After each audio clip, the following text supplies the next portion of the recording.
Taib. Bismillahirrahmanirrahim. Assalamualaikum warahmatullahi wabarakatuh. Waalaikumsalam warahmatullahi wabarakatuh. Alhamdulillah wassalatu wassalamu ala Rasulillah wa ala alihi wa sahbihi wa man walah wa man tabi'ahum bi ihsanin ila yaumil qiyamah wa ba'du. Kita lanjutkan pelajaran kita. Sekarang kita masih ada di halaman yang ke-9. Pelajaran sebelumnya kita sudah menggunakan kata tanya mengenai kalau kita ingin mengetahui atau kita ingin mengetes sebuah benda, tentu saja bukan manusia, tidak berakal, maka kita akan menggunakan ma, ya, yang artinya adalah apa. Ya, ma hadza berarti apa ini, hadza artinya ini, ya. Nah, bagaimana kalau misalkan yang akan kita tanyakan itu adalah manusia? Apakah ke manusia kita akan menggunakan apa ini? Ya, kita datang dengan teman, kemudian ditanya teman kita tuh apa ini, ya, tentu saja dia akan tersinggung, ya, karena apa itu untuk yang tidak berakal. Maka untuk manusia, untuk menanyakan jati diri seseorang, kita menggunakannya itu man. Man artinya adalah siapa. Maka kalau digabungkan dengan hadza, man hadza artinya adalah siapa ini. Ini adalah kalimat istifham, ya, kalimat tanya. Nah, di sini ada beberapa contoh penggunaan man hadza seperti yang ada di sini. Silakan dibaca. Man hadza? Hadza tabibun. Dah, stop dulu. Man hadza tabibun. Nah, kalau kosakata yang baru yang ada di pelajaran ini adalah kata tabibunnya, ya. Tabibun seperti yang terlihat di gambar, ada seorang dokter menggunakan stetoskop, maka tidak ragu lagi bahwasanya tabib adalah seorang dokter. Man siapa, hadza ini, kemudian tabib adalah dokter, maka bisa diterjemahkan man hadza siapa ini, kemudian jawabannya adalah ini adalah seorang dokter. Berikutnya. Man hadza? Hadza waladun. Nah, man hadza waladun, siapa ini? Ini adalah seorang anak laki-laki. Karena memang gambarnya adalah anak laki-laki, ya. Berikutnya. Man hadza? Hadza talibun. Nah, man hadza talibun. Di sini talib di situ adalah gambarnya adalah seorang mahasiswa, ya, walaupun mungkin seperti seorang syekh, ya, saya bawa enggak, itu maksudnya itu adalah seorang mahasiswa. Kemudian perlu saya informasikan bahwasanya di hampir semua gambar yang ada di sini itu bukan salah cetak, ya, lehernya keputus, ya, itu tuh sengaja, ya, karena memang penulis tidak mau menulis makhluk itu dengan sempurna, jadi lehernya diputus karena leher itu adalah vital, ya. Kalau lehernya lengkap berarti makhluk hidup, kena nanti ke hadis, ya, asyaduna si azaban al musawirun. Nah, jadi di sini gambarnya tidak jelas, lehernya terputus, ya. Oke, berikutnya lanjutkan. Ahadza waladun? La, hadza rajulun. Bagus. Ahadza waladun? La, hadza rajulun. Apakah ini seorang anak laki-laki? Bukan, ini adalah laki-laki yang sudah dewasa. Seorang laki-laki, ya. Sama-sama laki-laki, cuman kalau waladun masih kecil, rajulun sudah besar. Berikutnya. Lanjutkan ke halaman berikutnya. Ma hadza? Hadza masjidun. Man hadza? Hadza tajirun. Bagus, ya. Jadi kalau kita walaupun menggunakan sama-sama hadza, tapi ya kita bisa melihat yang ditunjuk dengan hadza benda atau manusia. Kalau benda kita akan menggunakan ma. Kalau manusia kita akan menggunakan man. Seperti halnya dalam bahasa Indonesia. Dalam bahasa Indonesia kita akan mengatakan apa ini?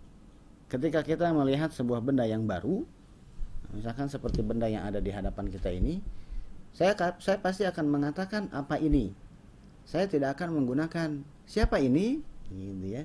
Kemudian orang yang ada di depan saya, itu saya pasti akan menggunakan siapa ini. Saya tidak akan mengatakan apa ini, ya, pasti dia akan tersinggung. Bahasa Indonesia sendiri, kita sebagai orang Indonesia itu sudah nggak usah diajarin, itu tahu bagaimana penggunaan apa dan bagaimana penggunaan siapa. Nah, begitu juga dengan bahasa Arab. Mana yang menggunakan man, mana yang menggunakan ma, jangan sampai tertukar. Tertukar man dengan ma berarti tertukar berakal dan tidak berakal. Apa jadinya kalau seseorang yang berakal digunakan dengan ma, dia akan tersinggung. Gitu ya. Silakan dilanjutkan. Hada kalbun. Hada kalbun. La hada kittun. Stop dulu. Di kalimat yang tadi ada masjidun, kosakata masjidun tadi sudah ya, ada gambarnya di situ. Kemudian di situ ada man hadza tajirun. Tajirun di situ artinya adalah pedagang. Bukan tajirun versi orang Betawi. Orang Betawi tajirun itu orang kaya ya. Nah, kalau misalkan tajirun untuk orang kaya, goniyun apa gitu ya, bingung ya. At-tajiru goniyun, orang kaya itu kaya, bingung ya. Jadi tajirun di situ maksudnya itu adalah pedagang. Kemudian kalimat berikutnya adalah hadza kalbun. Ini adalah kalbun seperti yang terlihat di gambar ya. Walaupun gambarnya kurang jelas ya. Kalbun adalah dogi ya. Kalbun adalah anjing. Nah, makanya saya kurang tahu nih. Sepertinya di dalam bahasa Indonesia kalbun justru artinya adalah hati ya. Kalbun justru artinya adalah hati, bahasa Indonesia yang resminya ya. Sebelum dikenalkan dipopulerkan oleh Agim dengan MQ-nya dengan menggunakan kolbu ya. Seperti kalau dilihat ke sastra-sastra Indonesia yang klasik, kalbu itu adalah hati. Seperti misalkan kata-katamu menusuk kalbu gitu kan ya enggak? Artinya kata-kata kamu menusuk hati. Nah, kalau dibawa ke sini kata-kata kamu menusuk dogi. Nah, itu kan artinya jadi sangat jauh sekali. Makanya ketika Agim tahu krusialnya seperti ini, perbedaan antara kop dengan kap, beliau menulisnya itu dengan MQ kolbu ya. Nah, maka kalau misalkan kemarin itu ada salah seorang murid saya bertanya itu kan, karena dia ingin mengoreksi tapi kurang berani. Jadi bibinya baru punya anak gitu kan. Nah, terus bibinya itu ngelihat di buku, di situs-situs kan suka ada nama-nama anak apa dan seterusnya gitu kan. Nah, terus yang bikin kaget adalah ternyata bibinya itu memberi nama anaknya itu dengan kalbi ya. Ya, dia maksud hati ingin memberi nama anaknya itu dengan kolbi, hati saya, tapi dia menulisnya dengan kalbi, my doggy ya. Ini tentu sih sangat berbahaya ya. Oke, jadi kalbun artinya adalah dogi. Silahkan lanjutkan. Ahadza kalbun. Ahada kalbun. La hada kittun. Dah. Ahadza kalbun, la hadza kittun. Apakah ini dogi? Bukan, ini adalah kittun. Ya. Kittun adalah kucing. Ingatnya ke Hello Kitty aja ya. Kittun, kitty mirip-mirip ya, sama artinya kucing juga. Berikutnya. Hada himarun. Seperti yang terlihat di gambar, himar adalah keledai ya, jangan ketukar, bukan kedelai. Himar adalah keledai. Berikutnya. Ahada himarun. La hada hisanun. Ahadza himarun, apakah ini keledai? La hadza hisanun, bukan, ini adalah kuda ya. Himar keledai, hison artinya adalah kuda. Silakan. Wa ma hada? Hada jamalun. Nah, wa ma hadza, dan apa ini? Hadza jamalun. Seperti yang terlihat di gambar, jamalun adalah unta. Jamalun adalah unta, bukan nama orang Bapak Jamal, bukan ya, hati-hati ya. Nah, tapi banyak orang ya, kita sering lihat ada beberapa orang bapak-bapak namanya itu adalah Jamaluddin. Ya, apakah artinya adalah unta agama? Bukan. Ya. Karena seperti yang kita ketahui, kalau Jamaluddin yang dijadikan nama orang, itu di depan mimnya itu ada alifnya. Jim, kemudian mim, kemudian alif, kemudian lam. Itu maksudnya. Jamaluddin maksudnya adalah keindahan agama. Itu yang diinginkan oleh orang tua ketika memberikan nama kepada anaknya dengan Jamaluddin. Jadi bukan Jamaluddin. Nah, masalahnya adalah si Bapak Jamaluddin kalau disuruh nulis namanya sendiri, dia akan nulis unta agama ya. Dia lupa gitu ya. Nah, ibunya Jamaluddin. Kenapa bisa terjadi seperti ini? Kenapa bisa terjadi seperti ini? Karena kaidah mad dalam bahasa Arab kalau di transliterasi ke dalam bahasa Indonesia itu jadi tidak ada. Jadi tidak diakui. Jadi tidak ada mad dalam tulisan transliterasi bahasa Indonesianya. Seperti kitab tadi ya, di dalam bahasa Arab kitab itu kan ada alifnya, 2 harokat, kitabun. Tapi ketika sudah di transliterasi ke dalam bahasa Indonesia, sudah jadi bagian dalam bahasa Indonesia, a-nya itu 1. Kitab itu kan. Nah, celakanya kita mengenal kitab itu dari tulisan Indonesianya. Kita mengenal kitab itu dari versi pendek semua. Maka ketika dia disuruh menulis kitab dengan tulisan huruf hijaiyah Arab aslinya, dia akan menulis sesuai dengan sesuai dengan pendek tulisan Indonesianya, kitab. Begitu juga dengan Jamaluddin. Dia akan menulis Jamal, yang artinya unta. Tentu saja ini berbahaya sekali. Dinnya pun mungkin dia tidak pakai huruf ya. Harusnya kan Jamaluddin gitu ya. Dia mungkin nggak pakai huruf ya. Jamaluddin. Jim, mim, lam, dal, kemudian nun. Jamaluddin, dia mungkin akan nulis seperti itu. Ini yang banyak terjadi ya. Makanya kalau antum tidak mau rumit, antum beri nama anak antum tuh jangan yang bahasa Arab. Cukup Nanang, Dadang ya, itu nggak terlalu rumit ya, Asep. Gitu. Jadi nggak bakal ditanya bagaimana tulisannya. Ya, silakan dilanjutkan. Ma hadza dikun. Nah, dikun seperti yang terlihat di gambar itu adalah ayam jantan ya. Nah, ada jenggernya ya.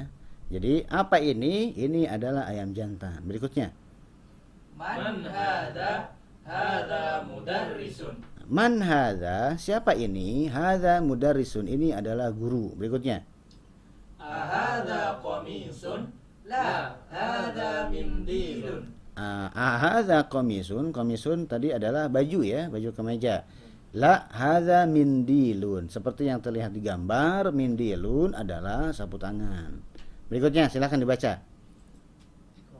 Iqra waktub. Ma hadza qalamun. Nomor 2 ada di sampingnya ya. Hadza kalbun. Man hadza tabibun. Hadza jamalun. Ahadza kalbun. La hadza kittun. Ahadza dikun. Na'am. Ahadza hisanun. La hadza himarun. Hadza mindilun. Ahadza waladun. Na'am. Man hadza? Hadza rajulun. Bagus ya. Di kalimat-kalimat barusan ada pertanyaan yang cuma dijawab dengan na'am saja. Kalau di yang lain la hadza kittun ya enggak. La adalah harfu jawab, kemudian hadza kittun adalah mubtada khobarnya. Sedangkan di yang na'am tadi tidak ada. Artinya apa? Boleh mubtada khobarnya dihapus. Asalnya ahadza dikun, na'am hadza dikun. Cuman hadza dikunnya dihapus. Jadi boleh tidak menghapus mubtada dan khobar sekaligus? Ya boleh, silakan saja. Buktinya adalah ini. Berikutnya, sekarang kita masuk ke pelajaran yang kedua. Kalau tadi di pelajaran yang pertama kita dikenalkan kata tunjuk hadza yang artinya adalah ini. Di pelajaran yang kedua kita dikenalkan dengan kata tunjuk zalika yang artinya adalah itu. Ini dekat, itu jauh. Silakan. Ma dzalika? Dzalika najmun. Zalika najmun. Silakan. Terus. Dzalika. Berikutnya. Hadza masjidun wa dzalika baitun. Terus. Hadza hisanun wa dzalika himarun. Adzalika kalbun? La, dzalika kittun. Ma dzalika? Dzalika sarirun. Di dalam membaca kalimat-kalimat seperti ini tidak mesti wadzalika baitun. Tidak seperti itu ya, tidak seresmi itu ya. Kesannya resmi sekali ya. Bisa saja antara dzalika dengan najmun itu dikasih jeda. Ma dzalika, dzalika najmun. Nah, bisa saja seperti itu. Jadi tidak mesti ya, tidak mesti ma dzalika, dzalika najmun, dzalika najmun. Tidak mesti seperti itu ya, karena yang namanya ngobrol terkadang dikasih jeda dulu biar ada kepoknya ya, biar ada penasaran dulu ya. Ma dzalika, dzalika najmun. Hadza masjidun wa dzalika baitun. Bisa jadi seperti itu. Oke. Di sini tidak ada kosakata yang baru. Kosakata yang barunya cuma zalikanya aja ya. Silahkan lanjutkan. Man hadza wa man dzalika. Hadza mudarrisun wa dzalika imamun. Bagus ya. Man hadza wa man dzalika. Siapa ini dan siapa itu? Hadza mudarrisun, ini adalah seorang guru. Wa dzalika imamun, dan itu adalah seorang imam. Imam yang memimpin sholat, ini seperti yang terlihat di gambar. Berikutnya. Ma dzalika, dzalika hajarun. Bagus ya. Nah, bacanya bagus tuh, sudah mulai bagus. Ma dzalika, dzalika hajarun. Dzalika hajarun. Hajarun seperti yang terlihat di gambar, walaupun gambarnya nggak jelas ya. Itu adalah hajarun, itu artinya adalah batu. Berikutnya. Hadza sukkarun wa dzalika labanun. Hadza sukkarun wa dzalika labanun. Ini adalah sugar. Sukar dengan sugar mirip-mirip bunyinya ya. Artinya adalah gula. Wa dzalika labanun, dan itu adalah susu. Berikutnya. Iqra waktub. Hadza sukkarun wa dzalika labanun. Man dzalika, dzalika imamun. Adzalika kittun, la dzalika kalbun. Ma hadza, hadza hajarun. Bagus ya. Kemudian di bawah itu ada al-kalimatul jadidatu, kata-kata yang baru, kosakata yang baru, yaitu yang pertama adalah imamun. Imamun ini sudah jadi bagian dari bahasa Indonesia ya. Walaupun tulisan bahasa Indonesianya A-nya 1, harusnya A-nya 2 ya, karena di situ ada huruf madnya.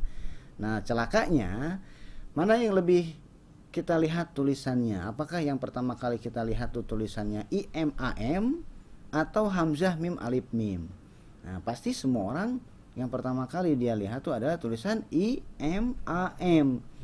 Ya, imam gitu ya. Maka kalau misalkan orang tersebut coba tulis imam, dia akan menulis sebagaimana yang ada di kepalanya, di kepala bahasa Indonesianya. Dia akan menulis hamzah mim mim imam. Nah, itu kurang tepat. Nanti kalau tulisannya seperti itu, malah akan dibacanya itu jadi umam, jamak dari ummah, ummatun umam. Nah, padahal dia ingin mengatakan imam. Ya, imam itu harus ada alifnya, imamun. Kemudian berikutnya adalah hajarun. Ya, kemudian berikutnya hajarun yang artinya batu. Ingatnya ke hajar aswad aja ya, batu hitam ya. Jangan ingatnya ke hajar jahanam ya, itu lain lagi babnya ya. Kemudian berikutnya adalah sukarun. Sukarun ingatnya ke sugar, artinya gula. Kemudian labanun. Labanun artinya susu. Ingatnya ke orang Libanon ya, putih-putih. Gitu. Itu adalah akhir dari pelajaran yang kedua. Mungkin sampai sini dulu yang bisa kita sampaikan. Kita lanjutkan nanti di pelajaran yang berikutnya. Subhanakallahumma wa bihamdika, asyhadu an la ilaha illa anta, astaghfiruka wa atubu ilaik. Assalamualaikum warahmatullahi wabarakatuh. Waalaikumsalam warahmatullahi wabarakatuh.